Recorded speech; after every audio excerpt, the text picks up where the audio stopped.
आज हम पुनः सामंत व्यवस्था की चर्चा करेंगे। सामंतों की श्रेणियां, पद, प्रतिष्ठा एवं उसमें परिवर्तन। परिवर्तन के दो स्तर थे, 18वीं शताब्दी में परिवर्तन और 19वीं शताब्दी में परिवर्तन। मुगलों के कारण, मुगल सत्ता के कारण, केंद्रीय सत्ता जो मुगलों की थी उस कारण जो परिवर्तन आए, और 19वीं शताब्दी में जो अंग्रेजों का संपर्क हुआ और अंग्रेजों ने व्यापार के बहाने भारत में अपनी सत्ता कायम करने की जो कोशिशें की थी उस कारण जो परिवर्तन आए थे, तो उन परिवर्तनों की भी चर्चा आज की जाएगी। मुगल काल में राजपूत राजाओं ने भी अपने सामंतों की श्रेणी, पद और प्रतिष्ठा का निर्धारण करने का निश्चय किया। इसके परिणाम में कुली भावना पर, भाई बिरादरी की भावना पर और स्वामी सेवक की भावनाओं पर परिवर्तन आने लगा। क्योंकि भारत की जो उस समय की राजपूताना की जो सामंत व्यवस्था थी, ये कुली भावना पर, भाई बिरादरी पर और की भावना पर आधारित थी। लेकिन कालांतर में धीरे धीरे मुगल प्रभाव से स्वामी सेवक का भाव जो है वो आने लगा और अंततः इसमें काफी परिवर्तन आए।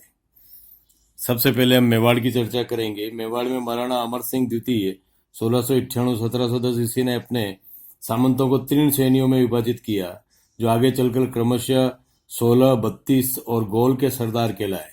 महाराणा अमर सिंह द्वितीय के काल में प्रथम श्रेणी के सामंतों की संख्या 16 थी। इन्हें प्रायः उमराव कहा जाता था। द्वितीय श्रेणी के सामंतों की संख्या 32 थी, अतः वे 32 कहलाए, और तृतीय श्रेणी के सरदारों की संख्या 100 थी, अतः उन्हें गोल का सरदार कहा जाता था। उमराव अपने आप को राज्य की संपत्ति का हिस्सेदार, राज्य का संरक्षक तथा महाराणा का सलाहकार मानता था। महाराणा का खास रुक्का मिलने पर ही वह दरबार में उपस्थित होता था। मारवाड़ के सामंतों की कई श्रेणियां थी। मारवाड़, इनमें 4 प्रमुख थी: राजवी, सरदार, मुत्सदी और गनायत। राजा के छोटे भाई व निकट संबंधी राजवी कहलाते थे।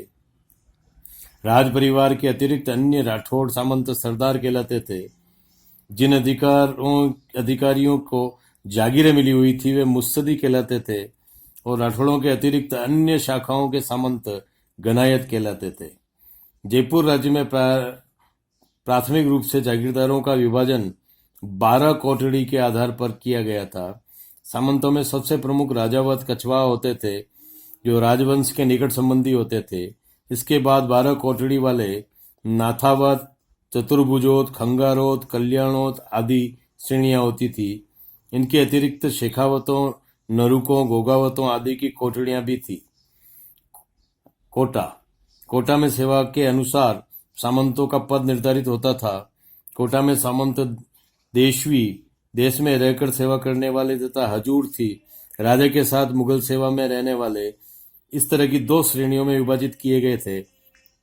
कोटा नरेश के निकट कुटुंबी राजवी कहलाते थे और अन्य सरदारों को अमीर उमराव के नाम से पुकारा जाता था। ग्रासिये, ग्रासिये और बोमिये। राजस्थान की सामंत व्यवस्था में ग्रासिये और बोमियों का भी महत्वपूर्ण स्थान था। ग्रासिये वे सामंत थे जो सैनिक सेवा के उपलक्ष्य में राजा द्वारा भूमि की उपज का, जो ग्रास कहलाती थी, उपभोग करते थे। ऐसी भूमि सेवा में ढिलाई करने या आज्ञा का उल्लंघन करने पर छीनी जा सकती थी, फिर वापस उन्हें दी जा सकती थी। दंड उसमें मिलता था। भूमिये वे सामंत थे जिन्हें राज्य की रक्षा में अथवा राज की सेवाओं के लिए अपना बलिदान किया था। ऐसे लोगों को जो राज्य की भूमि दी जाती थी उस पर उन्हें नाम मात्र का कर देना पड़ता था। ऐसे सामंतों को उनकी भूमि से बेदखल नहीं किया जा सकता था। अतः ग्रासियों को बेदखल किया जाता था कुछ समय के लिए दंड स्वरूप, और भूमियों को बेदखल कभी भी नहीं किया जा सकता था। उपयुक्त विवेचन से स्पष्ट है कि मध्यकालीन राजस्थान में सामाजिक तथा राजनीतिक व्यवस्था में सामंती व्यवस्था का एक महत्वपूर्ण स्थान था। ये सामंत शासक के सहयोगी होते थे, सहकारी होते थे। शासक इनके बीच बराबर वालों में प्रथम श्रेणी की हैसियत रखता था। लेकिन मुगल शासन के प्रभाव में धीरे धीरे इन सामंतों की स्थिति में परिवर्तन आता चला गया। इनकी हैसियत कमजोर होने लगी और 18वीं सदी में आरंभ तक उत्तरी पूर्वी राजस्थान के सामंत जो अत्यंत निर्बल हो गए, क्योंकि इस क्षेत्र में मुगल प्रभाव सर्वाधिक था। और इस क्षेत्र के राजपूत शासकों ने मुगलों की अधीनता सहर्ष स्वीकार कर ली थी। 18वीं सदी में सामंतों की स्थिति में जो परिवर्तन आया वो इस प्रकार है। 18वीं सदी में पूर्वार्ध में मुगलों की केंद्रीय स्थिति में पतन हो गया। इसका प्रभाव यह हुआ कि राजपूत शासकों के परंपरागत कुलीन झगड़े पुनः उठ खड़े हुए। सभी ने अपने अपने प्रभाव को बढ़ाने का प्रयास किया। ऐसी स्थिति में राजपूत शासकों को पुनः अपने सामंतों की सहायता पर निर्भर होना पड़ा। ऐसी स्थिति में सामंतों ने भी अपने पुराने अधिकारों को पुनः स्थापित करने का प्रयत्न किया और उत्तराधिकार के चयन में निर्णायक भूमिका में सामंत लोग आ गए, जैसी की अवस्था पहले थी। लेकिन मुगल प्रभाव के कारण बीच में सामंतों के अधिकार बड़े सीमित हो गए थे। दूसरा, मराठों के बीच में परिवर्तन, मराठों का हस्तक्षेप। हम देखें कि सामंतों के अतिरिक्त दबाव से मुक्त होने तथा आपसी संघर्षों की सफलतापूर्वक हल करने और अपनी निरंकुशता एवं अधिकारों को बनाए रखने के लिए राजपूत शासकों ने मराठों का सैनिक सहयोग प्राप्त कर लिया। परिणाम स्वरूप राजपूत राज्यों को मराठा और पठानों की लूट खसोट का शिकार होना पड़ा। इसके कई उदाहरण हमें देखने को मिलते हैं। मेवाड़ में भी इसका उदाहरण हमें देखने को मिलता है। सामंतों की शक्ति में वृद्धि। 18वीं सदी में प्रत्येक राज्य में सामंतों की शक्ति में काफी वृद्धि हो गई। सामंत लोग अपनी जागीरों में लगभग स्वतंत्र शासक की भांति शासन करते थे। बड़े सामंत के अपने दरबार थे, वे दरबार भी लगाया करते थे। उनके अपने अधिकारी, कर्मचारी, सैनिक दस्ते हुआ करते थे। अपनी जागीरों में शांति और व्यवस्था को बनाए रखना तथा आंतरिक उपद्रवों को दबाने की जिम्मेदारी उन्हीं पर थी। इनके न्यायिक अधिकार भी काफी थे। बड़े सामंतों को मृत्युदंड के अलावा सभी प्रकार की सजाएं देने का अधिकार प्राप्त था। उन्हें किसी भी व्यक्ति को अपनी गढ़ी में शरण देने का भी अधिकार था। व्यापारिक तथा दुकानदारों की सुरक्षा के बदले में उनसे कई प्रकार के कर और शुल्क वसूल करने का अधिकार भी था। इस प्रकार 18वीं सदी तक सामंतों को अपने अपने क्षेत्र में पर्याप्त अधिकार प्राप्त हो गए थे। प्रजा पर उनका मजबूत नियंत्रण, सीधा नियंत्रण स्थापित हो गया था। अगला है व्यापारिक कला, उनकी शक्तिहीनता और आपसी ईर्ष्या, द्वेष, प्रतिस्पर्धा। उत्तराधिकार के नियम के अंतर्गत भूमि का विभाजन होता गया और धीरे धीरे भूमि के कई छोटे छोटे विभाग होते चले गए। ऐसी स्थिति में बड़े जागीरदार की भूमि भी कई भागों में बढ़कर छिन्न भिन्न हो गई। जैसा कि इतिहासकार मेके का मानना है कि सूर्य और चंद्र के लाल और अग्निपुत्र अपनी परंपरा को भूलकर सूर्य के बजाय शराब और व्यभिचार के व्यसन के सेवी बन गए और वे कर्ज में डूब गए। 18वीं सदी के अंत तक शासकों और सामंतों की आपसी कलह जारी रहा। संयोगवश सामंतों में परस्पर विरोधी गुट बनते चले गए और आपसी प्रतिस्पर्धा के कारण लगभग सभी राज्यों में अव्यवस्था फैलने लगी।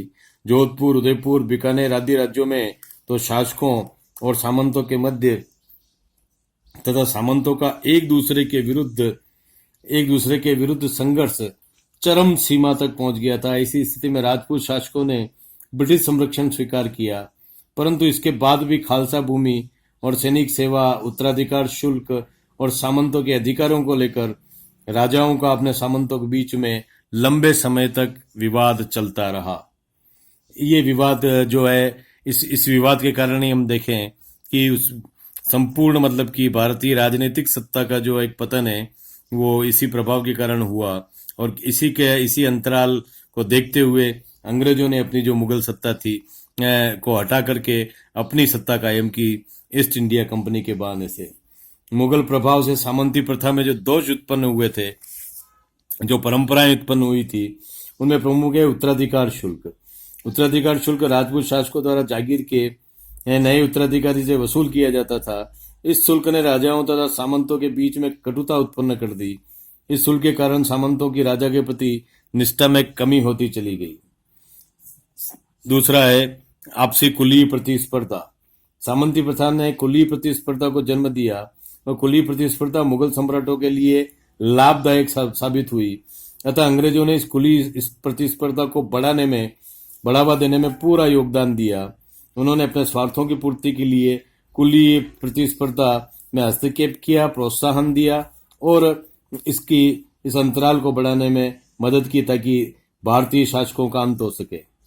तीसरा, भोग विलासिता का जीवन सामंतों का। मुगल दरबार के प्रभाव से राजस्थान के सामंत भी विलासिता पूर्ण जीवन के आदी होने लगे। वे अपना अधिकांश समय भोग विलास में व्यतीत करने लगे। प्रजा हित की तरफ से, प्रजा के प्रशासन की तरफ से उनका ध्यान हटता चला गया। जैसा कि माना गया है कि ये कई इतिहासकारों ने माना है कि अपनी शौर्य परंपराओं को भुलाकर उन्हें शराब और व्यभिचार के सेवा में डूब गए। इस तरह हम देखें कि उसका कारण आगे जाकर बना भूमि का विभाजन। सामंती प्रथा के कारण जमीन छोटे छोटे टुकड़ों में बढ़ती चली गई, जिसमें सामंतों की आर्थिक स्थिति होती चली गई। जमीनों के टुकड़े हो जाना, जमीनों के अलग अलग मालिक हो जाना, उनका आपस में प्रतिस्पर्धा करना और जमीन टुकड़ों में हो जाने के कारण उसकी समय पर खेती बुआई न होना और राजस्व की कमी होना, ये प्रारंभ हो गया। सामंतों की परस्पर प्रतिद्वंदिता खड़ी हो गई। मुगल मनसबदारों की भांति राजस्थान के सामंतों में भी परस्पर प्रतिद्वंदिता और गुटबंदी शुरू हो गई।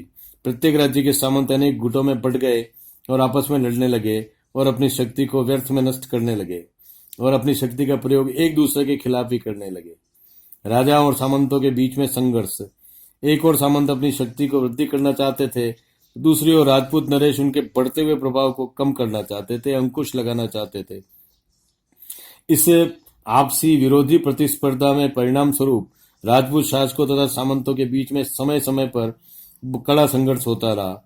उत्तराधिकार के प्रश्न पर भी राजाओं तथा सामंतों आमने सामने आते रहे और आपसी सैनिक क्षय होने लगा और कुप्रशासन फैलने लगा। जनता प्रजा भी परेशान होने लगी। साथ ही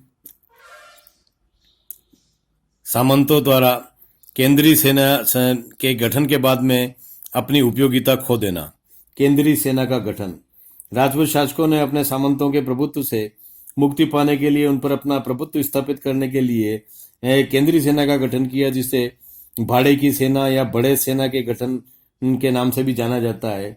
ये वेतनभोगी सेना सीधे राजा के नियंत्रण में रहती थी तथा उनकी नीतियों को लागू करने में सहायक होती थी।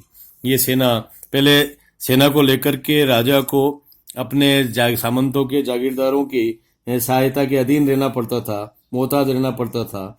लेकिन यहाँ पर एक मुगल प्रभाव ये आया कि सेना में काफी परिवर्तन हुआ और केंद्रीय सेना रखी जाने लगी, जिससे सामंतों के प्रति जो निर्भरता थी वो कम होती चली गई। राज्यों में नौकरीशाही की स्थापना। राजपूत नरेशों ने सामंतों पर नियंत्रण रखने तथा उन पर अपना प्रभुत्व स्थापित करने के लिए राज्यों में नौकरशाही की स्थापना की। ये प्रशासनिक अधिकारी सामंत वर्ग से अलग होते थे तथा पूर्ण रूप से राजाओं के अधीन होते थे और राजाओं के अनुसार ही ये उन पर नियंत्रण प्राप्त करते थे। इस तरह का नियंत्रण में ये हम देखते हैं कि ये परिवर्तन 18वीं शताब्दी में मुगलों के कारण उत्पन्न हुआ था। अगला है 19वीं सदी में परिवर्तन। अंग्रेजों के साथ संधि काल और सामंती प्रथा में जो परिवर्तन उपस्थित हुआ था, उत्तराधिकार शुल्क के बाद में हम देखें कि ये बहुत बड़ा परिवर्तन 19वीं शताब्दी में सामंती संबंधों में देखने को मिलता है। अंग्रेजों के साथ 1818 ईस्वी में राजस्थान के राज्यों की संधि से सामंती संबंधों की प्रकृति में काफी परिवर्तन होने लगा। ब्रिटिश संरक्षण की स्थापना के बाद राजस्थान के राजपूत शासकों की बढ़ती हुई शक्ति पर नियंत्रण स्थापित करने का प्रयास करने लगे।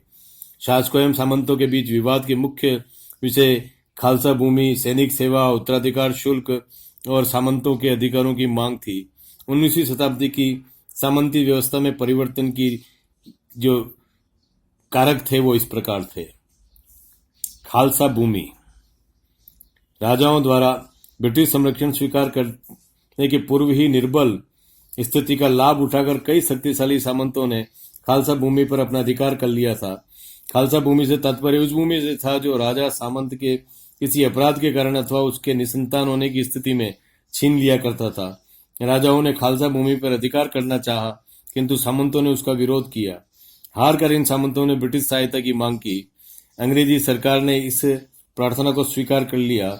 इससे उसका भी हित निहित था। इन राज्यों में गुजरने वाले व्यापारिक मार्गों की सुरक्षा ब्रिटिश हित में थी। ब्रिटिश सरकार ने सामंतों को सैनिक कार्यवाही की धमकी देकर उन्हें खालसा भूमि से वंचित कर दिया। यह कार्यवाही ब्रिटिश सरकार के समर्थक सामंतों के विरुद्ध नहीं की गई। जब मारवाड़ के शासक मानसिंह ने नाथों की सहायता से सामंतों की शक्ति का दमन कर दिया, तो सामंतों ने अंग्रेजी सरकार से सहायता मांगी। क्योंकि मानसिंह अंग्रेजों का विश्वास पात्र नहीं था, इसलिए उन्होंने सामंतों के प्रति सहानुभूति दिखाई। अंग्रेजों के भारी दबाव के कारण मानसिंह को अधिकांश सामंतों की जागीरें वापस लौटानी पड़ी। इस प्रकार सामंतों के ब्रिटिश सरकार का समर्थक बने रहने की प्रवृत्ति का धीरे धीरे बल मिलता चला गया और अंग्रेजों की जो नीति थी वह अपने लाभ की नीति थी और उसी के अनुसार वे निर्णय लेते थे। सैन्य सेवा। सामंत एवं शासकों के बीच विवाद का मुख्य दूसरा विषय जो था वह सामंतों द्वारा शासकों को दी जाने वाली सैनिक सेवा थी। युद्ध काल में सामंत लोग अपनी सेना के साथ शासक की ओर से युद्ध करने जाया करते थे तथा शांति काल में अपनी जागीरों की आय के अनुसार सैनिक एवं सवार उपलब्ध कराते थे। लेकिन ब्रिटिश संरक्षण की स्थापना के बाद स्थिति बदलती चली गई। ब्रिटिश अधिकारियों के संरक्षण में तथा नियंत्रण में कई सैनिक दल जैसे मेरवाड़ा बटालियन, मेवाड़, बिलकोर, शेखावटी ब्रिगेड आदि अस्तित्व में आने लगी। इन सैनिक दलों का व्यय अंग्रेज अधिकारी राज्यों से वसूल किया करते थे। राजा लोग इनका भुगतान सामंतों से रकम वसूल कर किया करते थे। इस रकम को सैनिक सेवा के बदले माना गया। इससे सामंतों और राजाओं के बीच विवाद उत्पन्न हुआ। इस विवाद में अंग्रेज ने शासकों का साथ दिया क्योंकि वे सामंतों को कमजोर करना चाहते थे और व्यापारिक हितों की सुरक्षा अंग्रेजों की इसी नीति में थी। सैनिक सेवाओं के बदले वसूल की जाने वाली रकम के संबंध में राजाओं ने एक ऐसी पद्धति नहीं अपनाई। उदयपुर के महाराणा ने सैनिक सेवा आदि कर दी तथा सामंतों पर उनकी आय का 6वां हिस्सा छटूंद कर लागू कर दिया। जोधपुर राज्य में यह कर 80 रुपये प्रति हजार आय की दर से वसूल करना तय हुआ। अन्य राज्यों में भी इस प्रकार के कर सामंतों पर लगाए गए। सामंत यह कर ब्रिटिश संरक्षण के बदले राजाओं को देते थे तथा राजा ब्रिटिश सरकार को इस संरक्षण के बदले ये धन चुकाते थे जिसे खिराज कहा जाता था। इस तरह के करों का जो एक दोहरा रोपण है ये हमें उस समय देखने को मिलता है। उत्तराधिकार शुल्क। उत्तराधिकार शुल्क राजाओं द्वारा सामंतों के उत्तराधिकारियों से वसूल किया जाता था। इसे भिन्न भिन्न राज्यों से अलग अलग दृष्टि से पुकारा जाता था, जैसे हुक्मनामा, पेशकशी, कैद खालसा, तलवार बंदाई। इस शुल्क को लेकर जोधपुर के शासकों तथा सामंतों के बीच में विवाद काफी गहराया क्योंकि शासकों ने इसे कई गुना वृद्धि कर दी। विवश होकर सामंतों ने ब्रिटिश सरकार से अपील कर दी। ब्रिटिश रेजिडेंट की मध्यस्थता में 1869 ईस्वी में शुल्क की गई नई दर निश्चित कर दी गई। ऐसा ही उदयपुर में भी किया गया था। इन नई दरें सामंतों के अनुकूल थी, अतः वे ब्रिटिश सरकार के प्रति निष्ठावान बनने लगे और राजाओं के प्रति वे विद्रोही होने लगे और अंग्रेज यही चाहते थे। सैनिक सेवा तथा उत्तराधिकार शुल्क के अतिरिक्त अन्य कई कर चुकाने सामंतों को पड़ते थे, जैसे राज्याभिषेक के आधार पर राजा को नजराना, युवराज के विवाह पर नजराना, राजकुमारियों के विवाह पर न्योता नजराना। इन करों के कारण सामंतों में असंतोष था, परंतु ब्रिटिश सरकार ने अपने आर्थिक हितों की पूर्ति के लिए इन करों को वसूली के विरोध की नहीं किया। सामंतों द्वारा अधिकारों की मांग। राज्यों पर ब्रिटिश संरक्षण की स्थापना हो जाने के कारण कई शासकों ने सामंतों की शक्ति को कुचलकर निरंकुश सत्ता प्राप्त करने का प्रयास किया। सामंतों के पास अब विद्रोह कर देने का रास्ता भी नहीं बचा था क्योंकि ब्रिटिश सरकार की सहायता से राजा लोग इसे आसानी से कुचल देते थे। अतः सामंतों ने ब्रिटिश सरकार से अपील की। ब्रिटिश सरकार तो ऐसे अवसर की तलाश में थी। उसी की सलाह पर जोधपुर के सामंतों ने राजा मानसिंह के विरुद्ध ब्रिटिश सरकार को अपना ज्ञापन प्रस्तुत किया। इस ज्ञापन में उन्होंने शासक के साथ समानता तथा भूमि का कुलीय दावे को भी रखा। इस प्रकार ब्रिटिश प्रोत्साहन सामंतों की मांगों में बढ़ोतरी करने लगा। ऐसा मारवाड़ तथा उदयपुर के सामंतों में भी देखने को मिलता है। इस प्रकार ब्रिटिश सरकार की मध्यस्थता से शासकों एवं सामंतों के बीच में अधिकार, सीमा एवं कर्तव्यों को लेकर के रेखाएं खींची जाने लगी और ये रेखाएं अंततः शत्रुता में परिवर्तन हो गई। सामंत अपने स्वार्थों की पूर्ति के लिए अधिकाधिक ब्रिटिश सरकार पर निर्भर होने लगे। सामंतों के राज्य के प्रति कर्तव्य, करों की बढ़ोतरी के अतिरिक्त राज्य के प्रति जो कुछ कर्तव्यों का भी पालन करना पड़ता था, जैसे प्रतिवर्ष निश्चित अवधि के लिए अपने राज्य के दरबार में उपस्थित रहना, शासक की अनुपस्थिति में राजा के रनिवास की देखभाल करना, अपने पुत्र पुत्रियों के विवाह एवं उनकी सूचना राजा को देना, नया दुर्ग अथवा परकोटा बनाने के लिए राजा की अनुमति प्राप्त करना। यद्यपि इन उत्तरदायित्वों के कारण भी सामंतों के असंतोष था, परंतु अंग्रेजी सरकार ने फूट डालो और राज करो की नीति का अनुसरण करते हुए इस मामले में हस्तक्षेप नहीं किया। उनका उद्देश्य था कि राजा और सामंतों के बीच में सदैव कलहपूर्ण स्थिति बनी रहे और उस कलह का फायदा जो है वह ब्रिटिशर्स को मिलता रहे। उनका हित इसी में था। सामंतों के अधिकारों को कम करना। अंग्रेजों का संरक्षण प्राप्त करने के पश्चात राजपूत शासकों ने सामंतों के अधिकारों को कम करना प्रारंभ कर दिया। सामंतों को खालसा भूमि छोड़ने के लिए विवश किया गया। सामंतों से कर वसूली के अधिकार को भी सीमित कर दिया गया। ब्रिटिश सरकार ने राजपूतों के सामंतों के विशेष अधिकारों को समाप्त कर दिया और उन्हें सैनिक सेवा के बदले नकद रुपया देना विवश किया।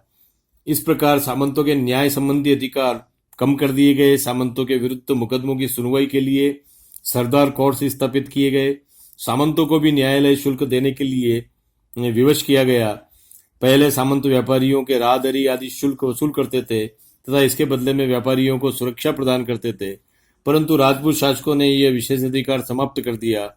इस प्रकार 19वीं शताब्दी में राजाओं और सामंतों के बीच जो मधुर संबंध था वो समाप्त हो गया और अंग्रेजों ने उसमें ईर्ष्या द्वेष को पैदा करके उन्हें लड़ने के लिए बाध्य कर दिया।